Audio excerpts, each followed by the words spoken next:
the cosmic fire of Sodom. The city was thriving at breakfast. By midday, it was glass. Not metaphorically.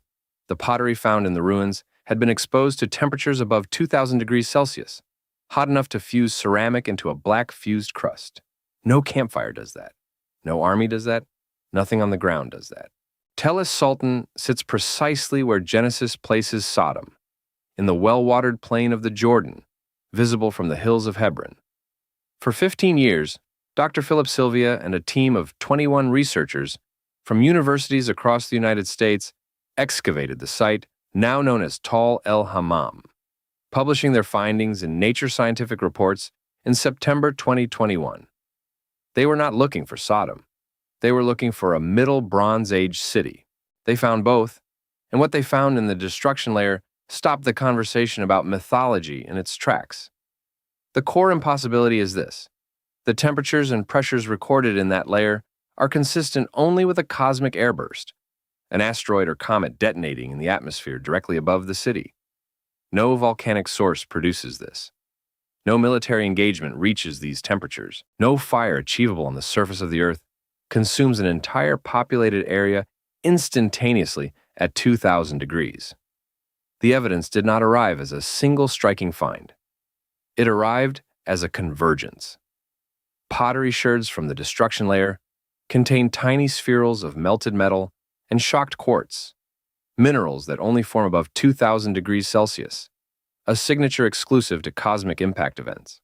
Zircon crystals in the debris show evidence of instantaneous high-temperature melting, identical to materials recovered from confirmed meteor impact sites worldwide.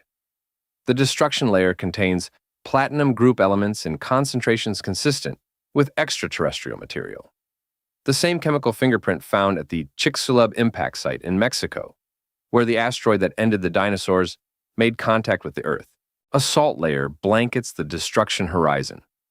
And according to Genesis 19:26, Lot's wife became a pillar of salt.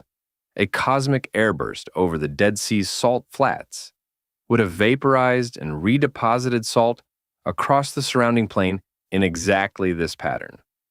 The grain stores found throughout the site were carbonized but not looted, meaning the destruction was so instantaneous that no one had time to run, let alone pillage.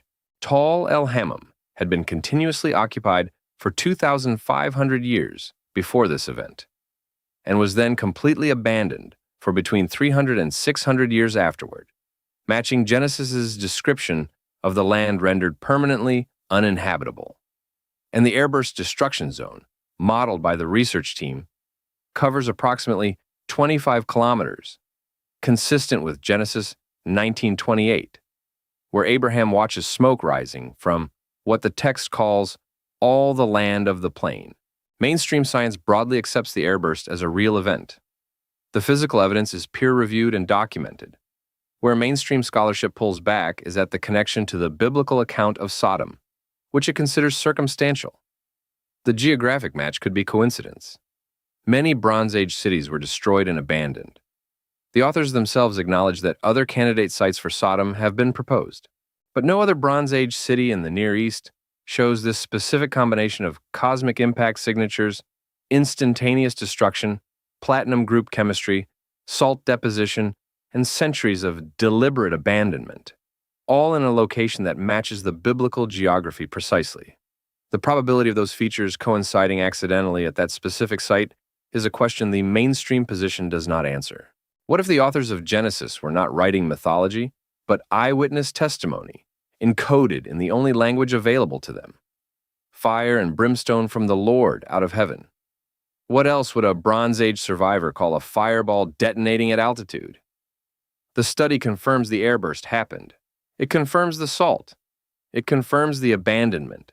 The only remaining question is whether someone stood on those hills, watched an entire city disappear in a column of fire and superheated air, and spent the rest of their life trying to describe what they had seen to people who had not been there. We may never know who was watching, but something out there, supposedly, already knew the city's name.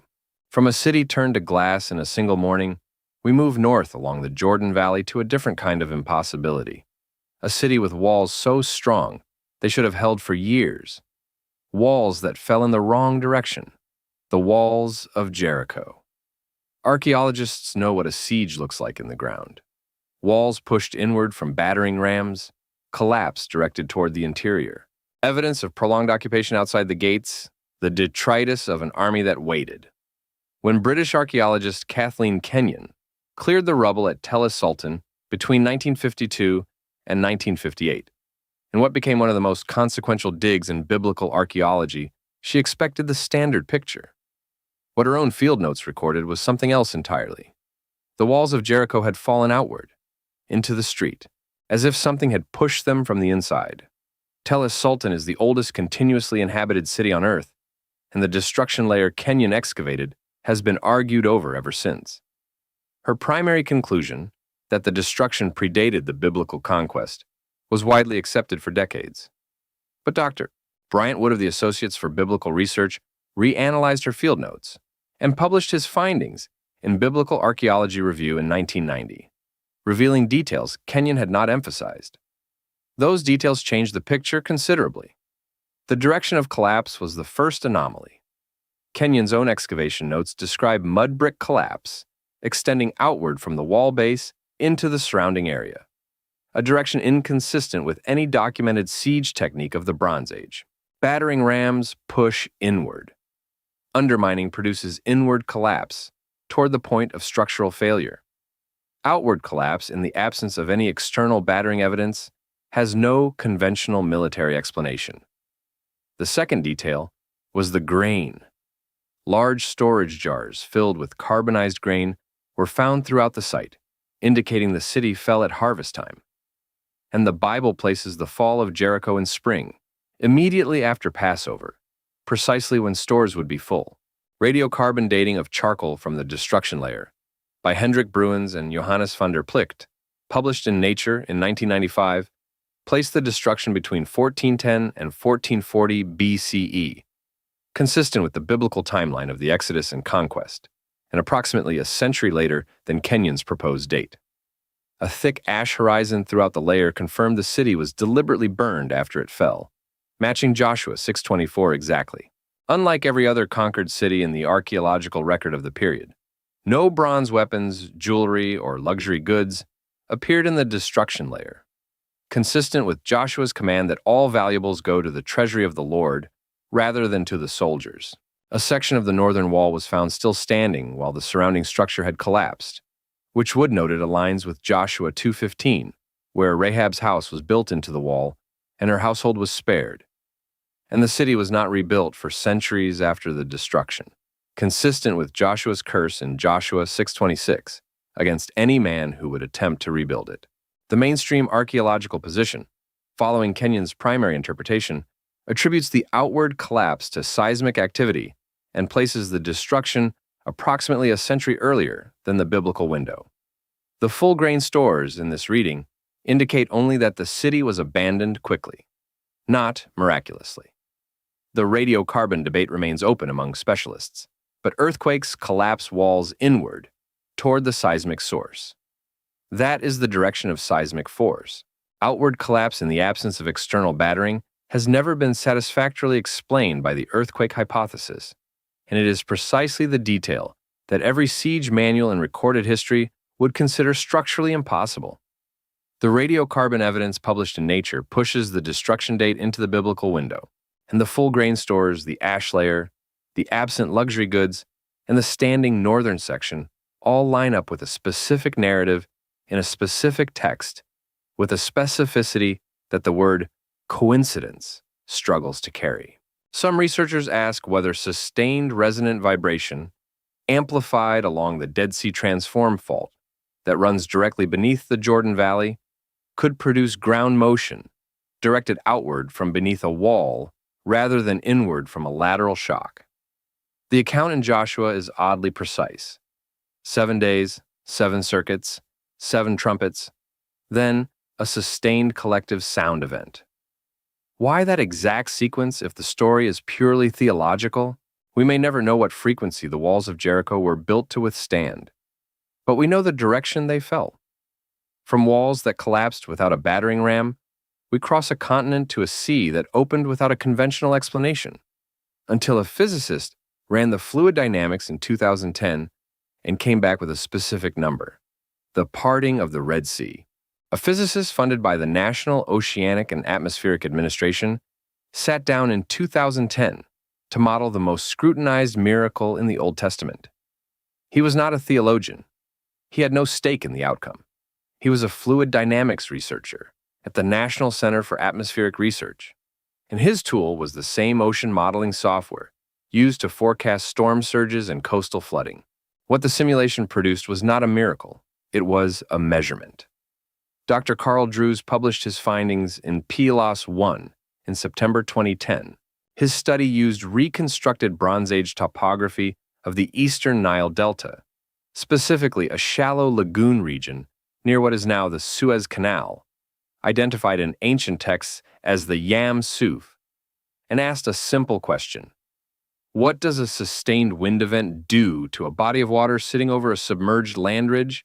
The answer was this: a sustained east wind of 63 miles per hour, maintained for 12 continuous hours, would push back a 6-foot-deep body of water over a submerged ridge, exposing a corridor approximately 2.5 miles wide and 3 miles long.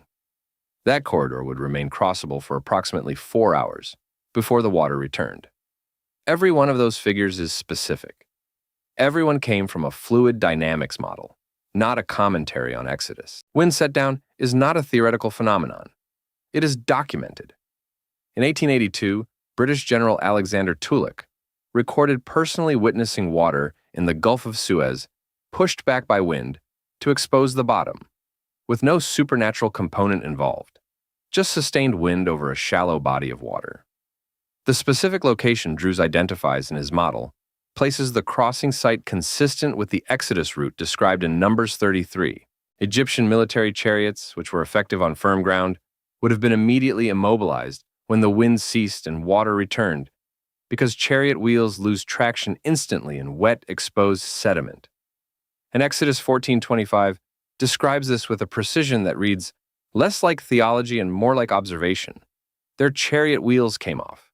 The Ippur Papyrus, an Egyptian document dated to approximately 1850 to 1600 BCE and housed in the Leiden Museum in the Netherlands, describes rivers running with blood, death of livestock, and societal collapse in language that parallels the plagues immediately preceding the departure. And the Egyptian record of Rameses II's campaigns contains no account of a military disaster in the eastern delta, which, given that Egyptian scribes documented every campaign victory in meticulous and often exaggerated detail, is a silence that itself requires an explanation. Mainstream scholarship treats the Exodus account as theological narrative rather than verified history, noting the complete absence of Egyptian documentary evidence for a mass departure of Hebrew slaves. Drews himself frames his work as a demonstration of physical plausibility. The wind set-down mechanism is real, but it requires specific conditions, and those conditions do not arise on demand. But Egyptian pharaonic records almost never documented military defeats or national catastrophes. This is not an assumption. It is a documented institutional pattern in Egyptology. Pharaohs were gods. Gods did not lose.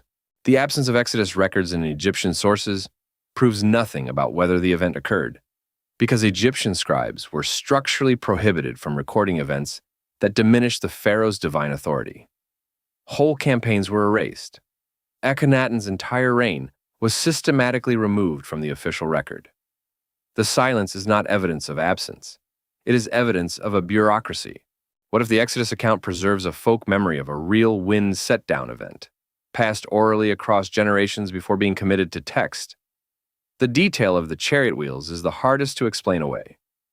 No one composing a theological narrative of divine deliverance thinks to include the mechanical failure mode of a chariot wheel in wet sediment.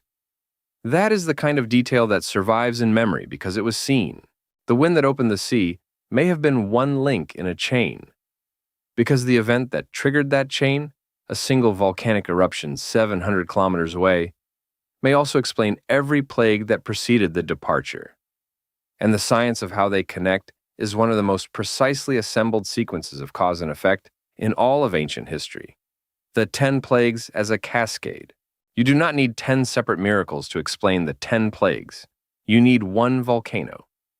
The Santorini eruption of approximately 1600 BCE was one of the largest volcanic events in human recorded experience, releasing energy that dwarfed every subsequent eruption in the Mediterranean basin. And climatologists, epidemiologists, and volcanologists have since mapped, step by step, how a single eruption in the Aegean could cascade through Egypt's ecosystem and produce, in the sequence Exodus describes, every disaster the text records. The cascade hypothesis was formalized by Dr. John S. Marr and Curtis Malloy, published in the journal Caduceus in 1996, and later developed by researchers at the University of Warwick. Its geological foundation was independently confirmed through ice core samples extracted from the Greenland ice sheet, an atmospheric archive stretching back hundreds of thousands of years. Greenland ice cores from the GISP-2 project contain a volcanic sulfate layer dated to approximately 1645 BCE, consistent with the Santorini eruption, placing the event within the range of viable Exodus chronologies. The sequence runs like this. The first plague, in which the Nile turns to blood, corresponds to an explosive bloom of red pigmented oscillatoria algae, a documented phenomenon called a red tide, triggered by volcanic ash disrupting the river's chemistry, toxic to fish, and turning the water visually crimson. The death of the fish removed the primary predator of the frog population, producing the explosion described in the second plague. Frogs that then fled the toxic water and died on land in vast numbers. Decomposing frog and fish matter created ideal breeding conditions for biting insects at an epidemiological scale, accounting for the third and fourth plagues. The insect swarms then carried blue tongue virus to livestock, and a skin disease comparable to glanders to humans, the fifth and sixth plagues. The seventh through ninth plagues, hail, locusts, and darkness, correspond to the atmospheric consequences of a major eruption. Temperature inversions producing anomalous weather, locust swarms following climate disruption, and volcanic ash in sufficient atmospheric concentration, producing complete daytime darkness lasting days. The Ipuwer papyrus, written without any knowledge of the biblical account, describes frogs, darkness, rivers turning red, dead cattle, and the death of children, in a sequence that reads like a field report rather than a literary convention. And the 10th plague, the death of the firstborn, may, according to Marr and Malloy, correspond to grain stores contaminated by mycotoxin-producing fusarium fungus, which thrives in the humid post-flood conditions created by the preceding plagues, and which would have been most dangerous to the firstborn sons who, by Egyptian tradition, received the first and therefore most contaminated portion of stored grain. Mainstream Egyptology does not accept the 10 plagues as historical events, noting that Egyptian records contain no reference to the sequence, and that the Santorini eruption's precise date remains debated among specialists, with some estimates placing it as late as 1500 BCE, creating a chronological gap with any viable Exodus timeline.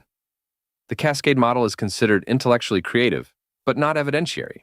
But the Ipuwer papyrus was written by someone with no access to Exodus, no awareness of the Hebrew community's departure, and no apparent reason to invent a sequence of ecological disasters that happens to match the biblical plagues in order. It describes the frogs, it describes the darkness, it describes the death of children, and it does so in a sequence that the cascade model predicts from a single volcanic trigger. The cascade logic is so mechanically exact that it requires either an extraordinary chain of coincidences or an extraordinary quality of observation. Some researchers ask whether an enslaved population, watching their captor's civilization disintegrate, plague by plague, might have understood the mechanism well enough across generations of oral transmission to record it accurately, even before the science existed to explain what they had witnessed. We may never confirm the answer, but the sequence exists in the ground, in the ice, in the papyrus, and in the text. From the flooded Nile, we travel north to the edge of ancient Canaan, to a battle in a valley, a sky that went dark in the middle of the afternoon, and a date that a Cambridge professor calculated to the exact day. The sun standing still. Joshua 10:13 says the sun stood still for nearly a full day. For most of Western history, this was the verse used to prosecute Galileo, the impossible claim that the Earth itself stopped turning, defying every law of physics that would allow anything to survive afterward. But in 2017, Professor Sir Colin Humphreys of Cambridge University and W.G. Waddington did something no one had tried with sufficient linguistic precision. They looked at the original Hebrew verb. What they found changes the question entirely. The verb translated for millennia as stand still is the Hebrew word dam. It also carries the meaning to be silent or to cease shining. Humphreys and Waddington, publishing their analysis in the journal Astronomy and Geophysics in 2017, proposed that the verse does not describe the Earth stopping its rotation. It describes the sun ceasing to shine, a solar eclipse, and they fed that interpretation into an ancient astronomical database. The database returned a specific date, October the 30th, 1207 BCE. NASA's eclipse archive confirms a total solar eclipse was visible from the Levant on that exact date. And then the Merneptah stele, dated to 1208 BCE and housed in the Egyptian Museum in Cairo, confirmed something else. It is the earliest known non-biblical reference to Israel, by name, placing the Israelites in Canaan, within 1 year of the proposed eclipse. This is the only known instance where a biblical event can be cross-dated using both astronomical data and an Egyptian inscription to within a single year. The convergence of evidence extends further. Ugaritic texts from Ras Shamra in Syria, a site contemporary with the proposed battle, reference an unusual solar event over the Levant in the same general period, independently corroborating anomalous sky behavior over the region. The Book of Jasher, cited in Joshua 10:13 as a corroborating source, also records the event, suggesting the account was drawn from at least two independent documents, rather than composed as a single theological narrative. The Battle of Ajalon involved Joshua pursuing 5 Amorite kings across open terrain, where accurate knowledge of remaining daylight would have been a matter of tactical survival, which explains why a solar event above that specific valley would have been recorded with such attention to detail. And 6 minutes of totality in a solar eclipse produces near-complete darkness in the middle of the day, an experience so disorienting that ancient armies across multiple cultures interpreted such events as direct divine intervention in military affairs, a pattern documented throughout the ancient Near East.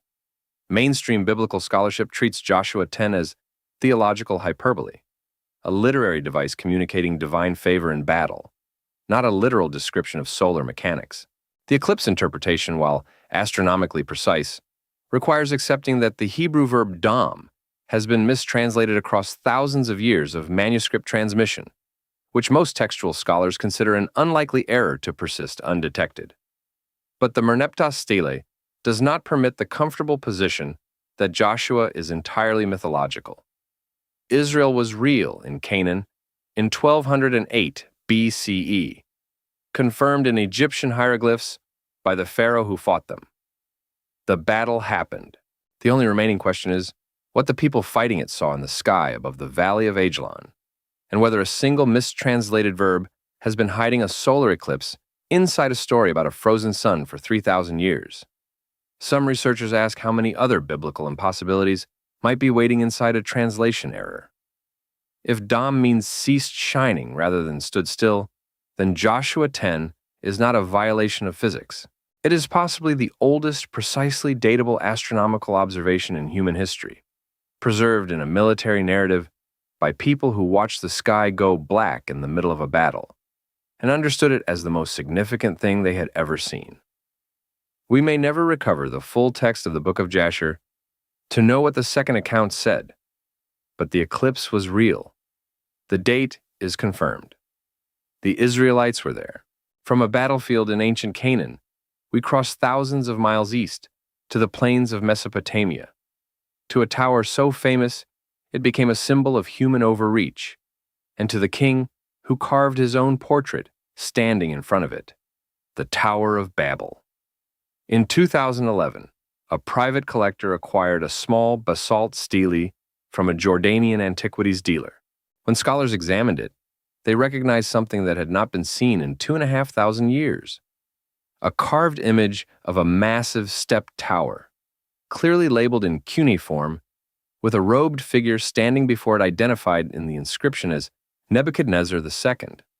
The Tower of Babel, supposedly a myth, had just been photographed by the king who built it, Dr.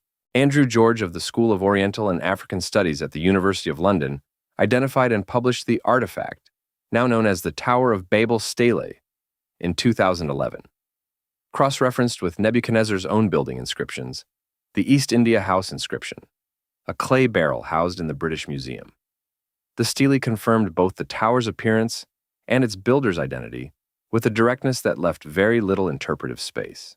The East India House inscription, written by Nebuchadnezzar II, who reigned from 604 to 562 BCE, describes the reconstruction of the great ziggurat of Marduk in Babylon, known as Etemenanki, using language nearly identical to Genesis 11:4. The king writes that he raised its top to heaven. The Greek historian Herodotus, visiting Babylon around 450 BCE, and describing what he personally saw, recorded the tower as still standing at approximately 90 meters high, with a square base of 90 meters per side and a temple of Marduk at its summit. Aerial surveys of the site of ancient Babylon reveal the surviving foundation platform of Etemenanki, a square base of approximately 91.5 meters per side, matching Herodotus's dimensions with a precision that aerial photography did not need to fabricate. The Asagila tablet, a cuneiform document now in the Louvre in Paris, contains architectural specifications for Etemenanki, recording its planned height as 90 meters, equivalent to a modern 25-story building. Genesis 11 specifies the tower was built in the land of Shinar, the biblical name for Babylonia, using brick and bitumen, both of which were standard Babylonian construction materials, distinctly different from the stone building traditions of surrounding regions, a detail that would be a peculiar invention for a myth set elsewhere. Alexander the Great, arriving in Babylon in 323 BCE, reportedly ordered the demolition debris of the collapsed tower cleared in preparation for reconstruction, a detail recorded by Strabo, suggesting the rubble was still identifiable and massive enough to require an army's labor to move. Mainstream scholarship accepts Etemenanki as a real and historically significant structure. The objection is not to the tower's existence, but to the Genesis account's theological payload. The confusion of languages is understood as an etiological myth, explaining the diversity of human speech, not a historical record of a construction project's collapse. But Genesis 11:9 does not name a vague symbolic landscape. It names Babel, the Hebrew equivalent of Babylon, as the specific location where the Lord confused the language of the whole world. That city has been confirmed. That tower has been depicted on a stele carved by the man who rebuilt it. The building inscription uses language so close to the Genesis text that the relationship between them demands explanation rather than dismissal. Some researchers ask whether the confusion of languages encodes a memory of Babylon's historical function as the ancient world's largest multilingual construction site, drawing laborers from dozens of distinct language groups across Mesopotamia, Persia, and the Levant. Could the biblical account preserve the memory of an administrative catastrophe on a scale never previously attempted? A project so vast, staffed by workers who could not communicate across language barriers, that it fractured under its own logistical weight. The miracle may be the world's oldest recorded management disaster. We may never find the Babylonian administrative tablet that describes the labor crisis. But the tower was real, the king is documented, and the rubble reportedly took an army to shift. That tower was confirmed by the king who built it. But the next item is different. It is not a structure, it is a death toll. And the most important evidence for it comes not from scripture, but from the enemy general who tried to pretend the night never happened. The destruction of Sennacherib's army. Sennacherib was the most powerful king on earth. His army had never lost. He surrounded Jerusalem in 701 BCE with the full force of the Assyrian military, the dominant force of the ancient world. And then, according to 2 Kings 1935, 185,000 of his soldiers died in a single night. He went home. He never explained why, but he recorded the siege in meticulous detail, and his silence about how it ended is one of the most eloquent documents in all of ancient history. The Sennacherib prism, a hexagonal clay cylinder discovered at Nineveh in 1830 and now in the Oriental Institute of Chicago, is Sennacherib's own official account of the campaign against Judah. A parallel version, the Taylor prism, is housed in the British Museum. Both are among the most studied artifacts in biblical archaeology because of what they confirm and what they conspicuously omit. The prisms confirm every detail of the siege except its outcome. They confirm the army's presence, the siege itself, the demand for surrender. They contain Sennacherib's boast that he shut up Hezekiah like a bird in a cage, a phrase of explicit Assyrian contempt for a surrounded king. But they record no Assyrian victory. They record no capture of Jerusalem. Sennacherib documented the sack of every other city in the campaign, including Lachish, depicted in exquisite relief in the Lachish reliefs now in the British Museum.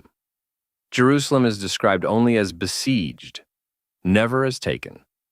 Two separate official Assyrian court documents going silent at the same moment is not an editorial gap. It is structural. The Greek historian Herodotus, writing in Book 2, Chapter 1, 141, describes the same event from the Egyptian perspective, attributing the army's destruction to a plague of field mice that devoured the Assyrian camp's bowstrings and shield leather overnight. And mice, in ancient Greek literary convention, were a documented metaphor for plague, since Apollo was simultaneously the god of plague and the lord of mice. Medical historian Dr. John Marr proposed bubonic plague, Yersinia pestis, as the mechanism, a disease capable of killing between 30 and 50% of an untreated population within 72 hours, with a siege encampment providing ideal conditions for rat-borne transmission. Sennacherib was assassinated by his own sons within 20 years of the Jerusalem campaign.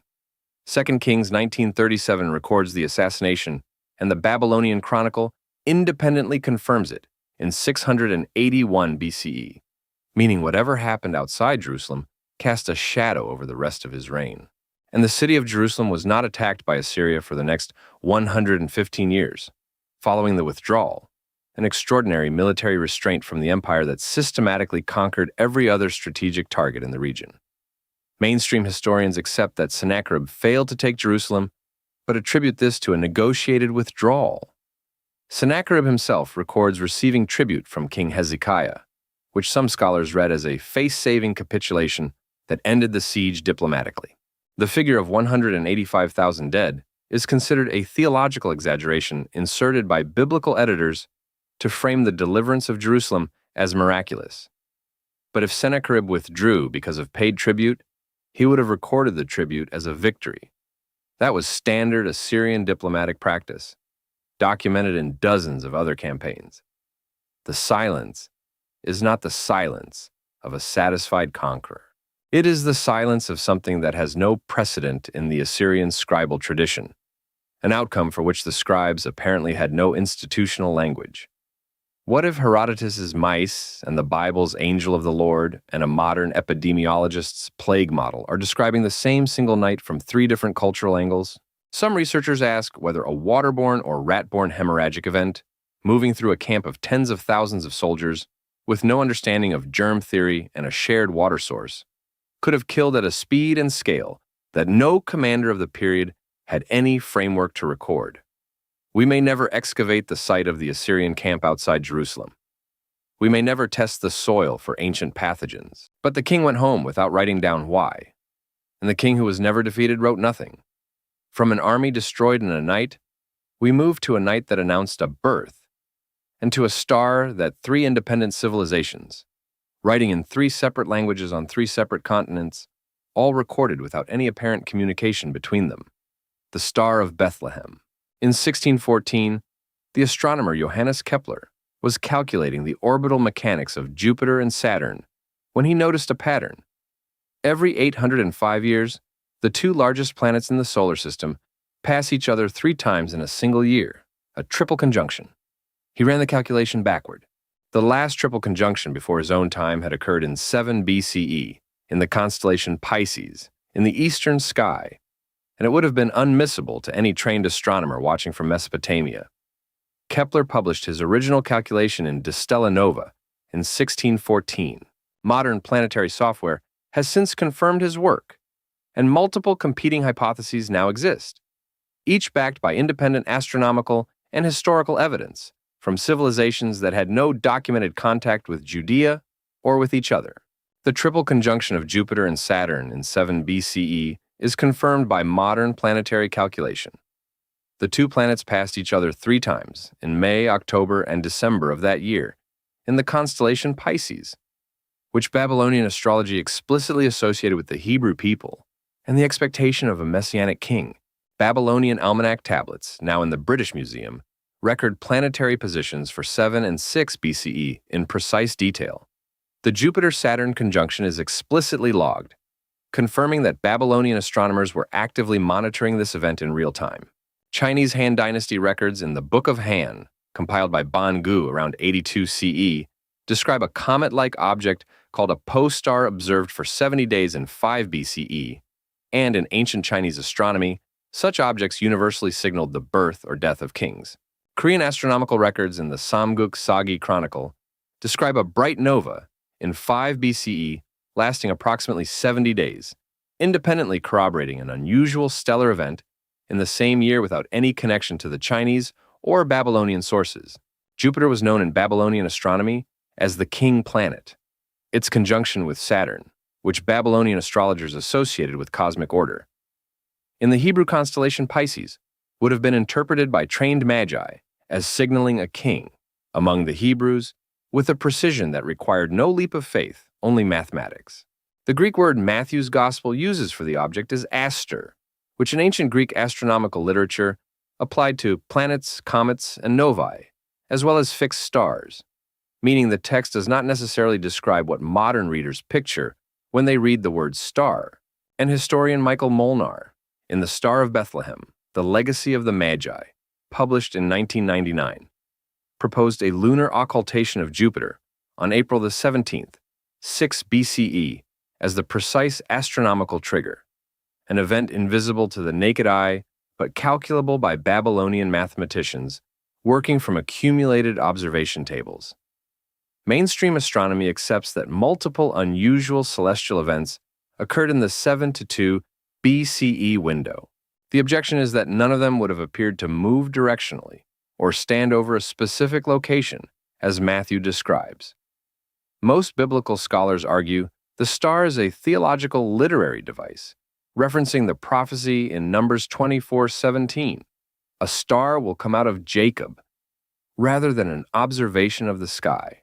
But 3 independent astronomical traditions, Babylonian, Chinese, and Korean, each record an anomalous event in the same narrow window, without any documented communication between them or with Judea. That convergence exists in physical records, clay tablets, royal chronicles, and imperial histories. A theological literary device does not produce independent corroborating entries in Korean royal astronomy logs. Some researchers ask whether the Magi were not following a single object, but executing a planned journey based on years of mathematical calculation, tracking the Jupiter-Saturn conjunction across its 3 passes, departing when the 3rd conjunction reached its southernmost position, and arriving in Bethlehem when Jupiter stood at its southernmost declination, directly above the town as viewed from Jerusalem. Did the star move, or did the mathematics move the Magi to the right place at the right time? We may never find the Babylonian departure log, but 3 civilizations with nothing in common all looked up in the same years and wrote down what they saw. From a star that marked a birth, we arrive at the death, and at 3 hours of darkness that fell over Jerusalem in the middle of a clear afternoon. A darkness that a Roman historian, writing within living memory of the event, and with no theological stake in it, felt compelled to explain away. That attempt is the most important document in what follows. The darkness at the crucifixion. The Gospels describe 3 hours of darkness at midday and an earthquake that split rock on the day of the crucifixion. Within approximately 2 decades of the event, a Roman historian named Thales tried to explain the darkness away as a solar eclipse. That attempt survives only in quotation, but you do not try to explain away something that did not happen, and you do not cite a natural cause for a darkness that no one had recorded. Thales' original text is lost. His reference to the darkness is preserved because the historian Julius Africanus, writing around 221 CE, quoted him in order to refute him. arguing that a solar eclipse at Passover was geometrically impossible, since Passover occurs at the full moon and full moons cannot produce solar eclipses. The argument between them is the oldest known secular debate about the crucifixion, and it confirms one thing beyond dispute. Something darkened the sky over Jerusalem. It was recorded in Roman historical sources, and a secular Roman historian felt it required a natural explanation. Professor Sir Colin Humphreys and W.G. Waddington, publishing in Nature in 1983, calculated that a partial lunar eclipse was visible from Jerusalem at moonrise on April the 3rd, 33 CE.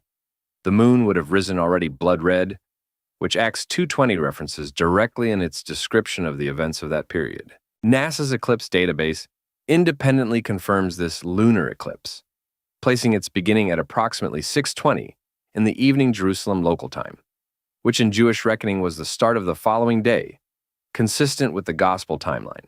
Phlegon of Tralles, a Greek historian writing around 137 CE, records in his chronicles, preserved in quotation by Eusebius, an eclipse and earthquake during the 202nd Olympiad, corresponding to 32 to 33 CE, and describes the darkness as occurring in the 6th hour, matching Luke 23:44, with precise language from a source with no Christian affiliation.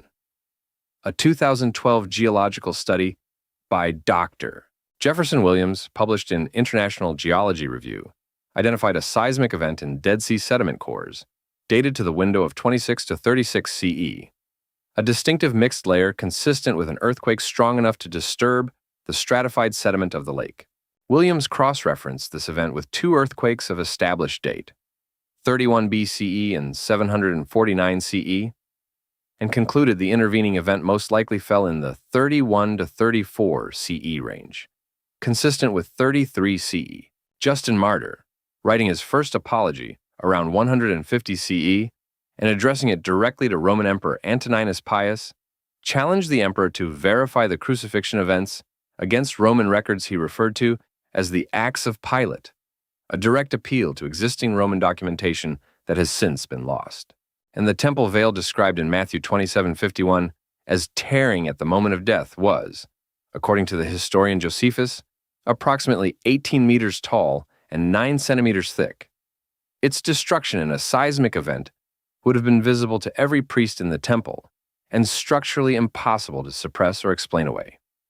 Mainstream historians note that Thallus's text is lost and known only through quotation, making the reference difficult to evaluate independently. Phlegon's passage is ambiguous in its precise dating. The geological study identifies a seismic event within a broad decade-long window rather than a specific year. Individually, each piece of evidence is inconclusive, but taken together, a Roman historian explaining a recorded darkness, a Greek historian recording an eclipse and earthquake in the same decade, NASA confirming a lunar eclipse on the specific proposed date, and Dead Sea sediment cores recording a contemporary seismic event. The convergence across geology, astronomy, Roman historiography, and Greek chronicle is not a coincidence of independent sources accidentally clustering around the same days. It is a pattern. Some researchers ask whether the 3 hours of darkness in the Gospels was not an eclipse at all, but a khamsin, the seasonal hot dust wind that blankets Jerusalem in dense yellow-brown darkness for hours, occurring specifically in spring at Passover time.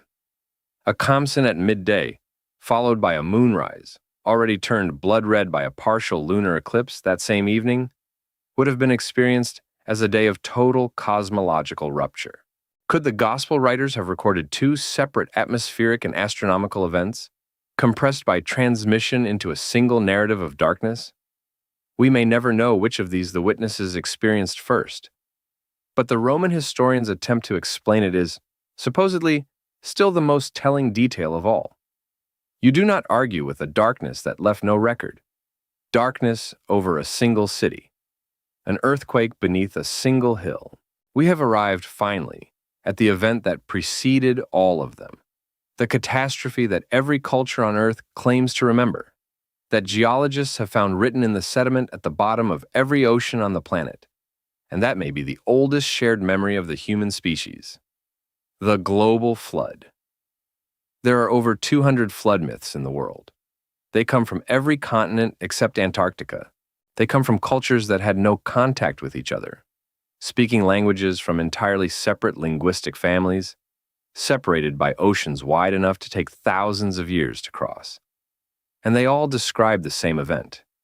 Not just a flood, the same structural story, a chosen survivor, a boat, a warning delivered before the water came, birds sent out to search for dry land, a mountain where the vessel finally rested. The question has never been whether catastrophic floods happened. Geologists know they did, repeatedly across the post-glacial period. The question is whether one of them was so total, so sudden, and so catastrophic that every human alive at the time survived it, remembered it, and never stopped telling their children what the water looked like when it came.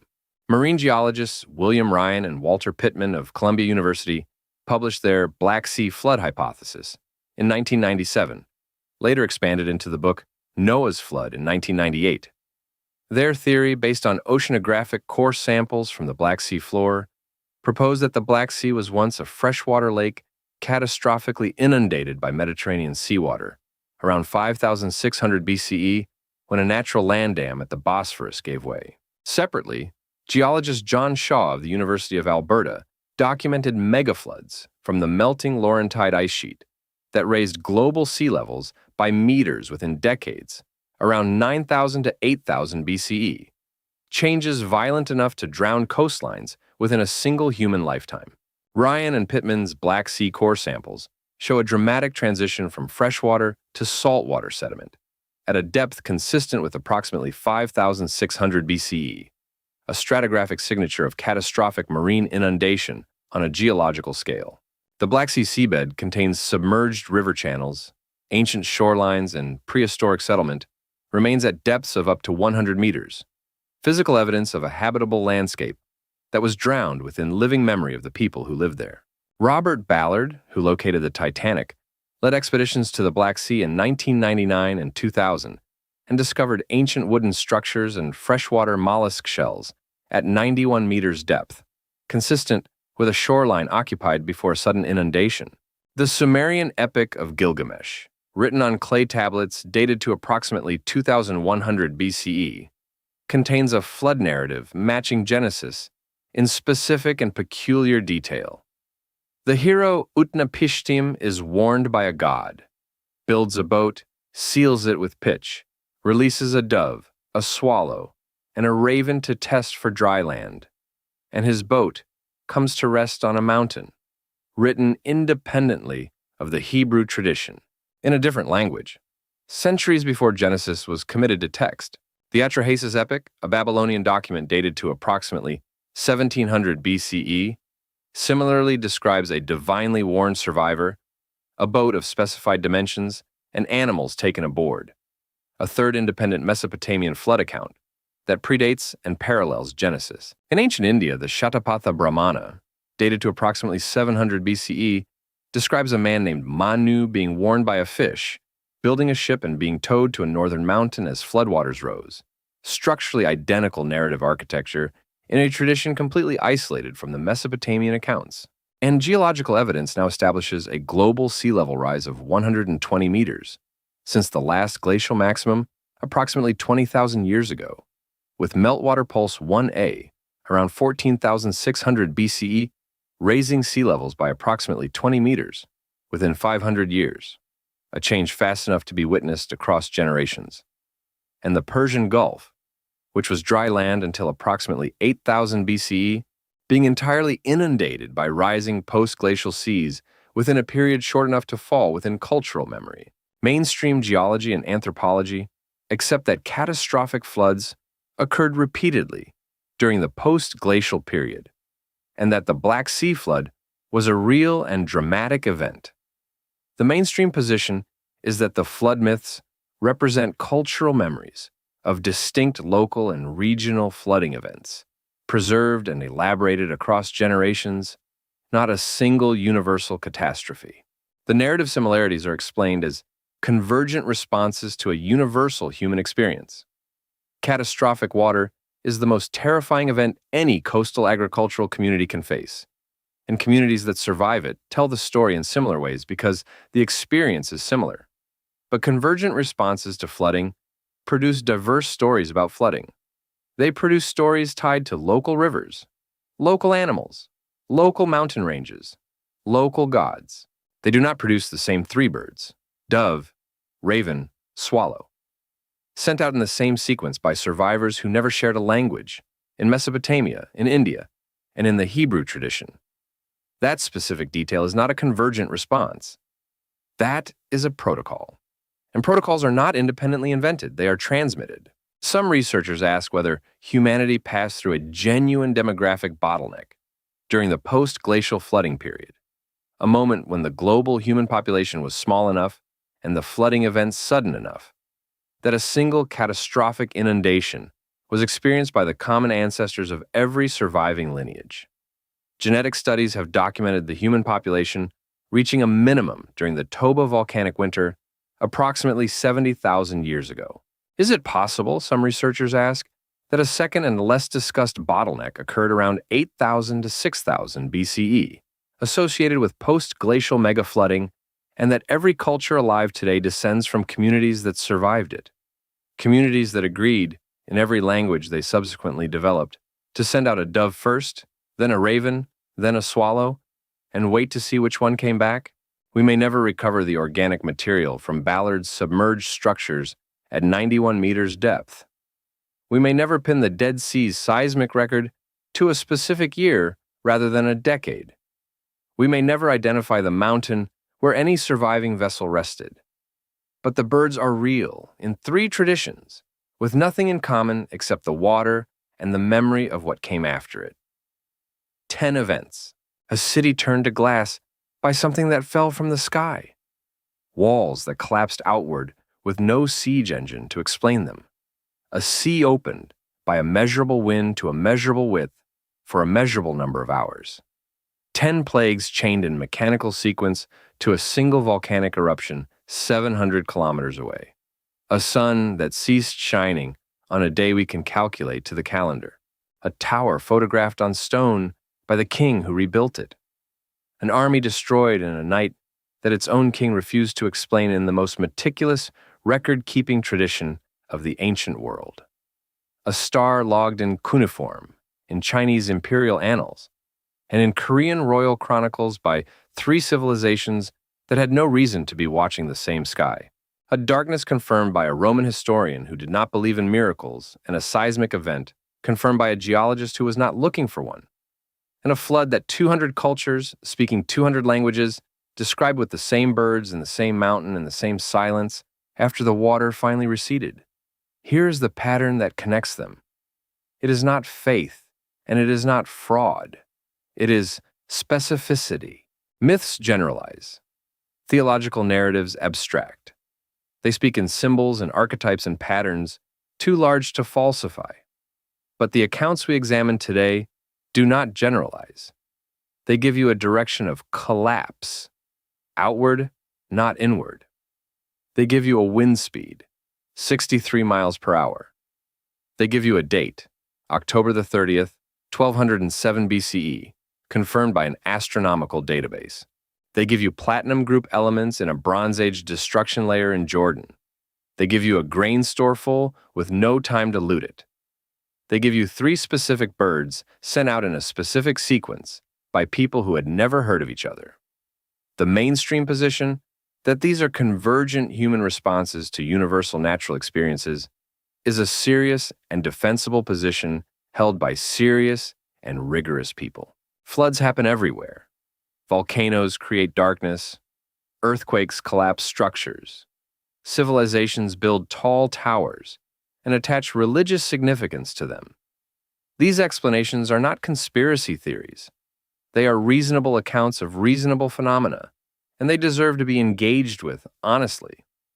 But reasonable explanations do not account for the details that were not supposed to survive. A Roman historian arguing with a darkness he could not ignore is not a theological construction. It is a secular Roman engaging with a documented phenomenon he needed to debunk. An Assyrian king recording a siege without recording its outcome is not an editorial gap.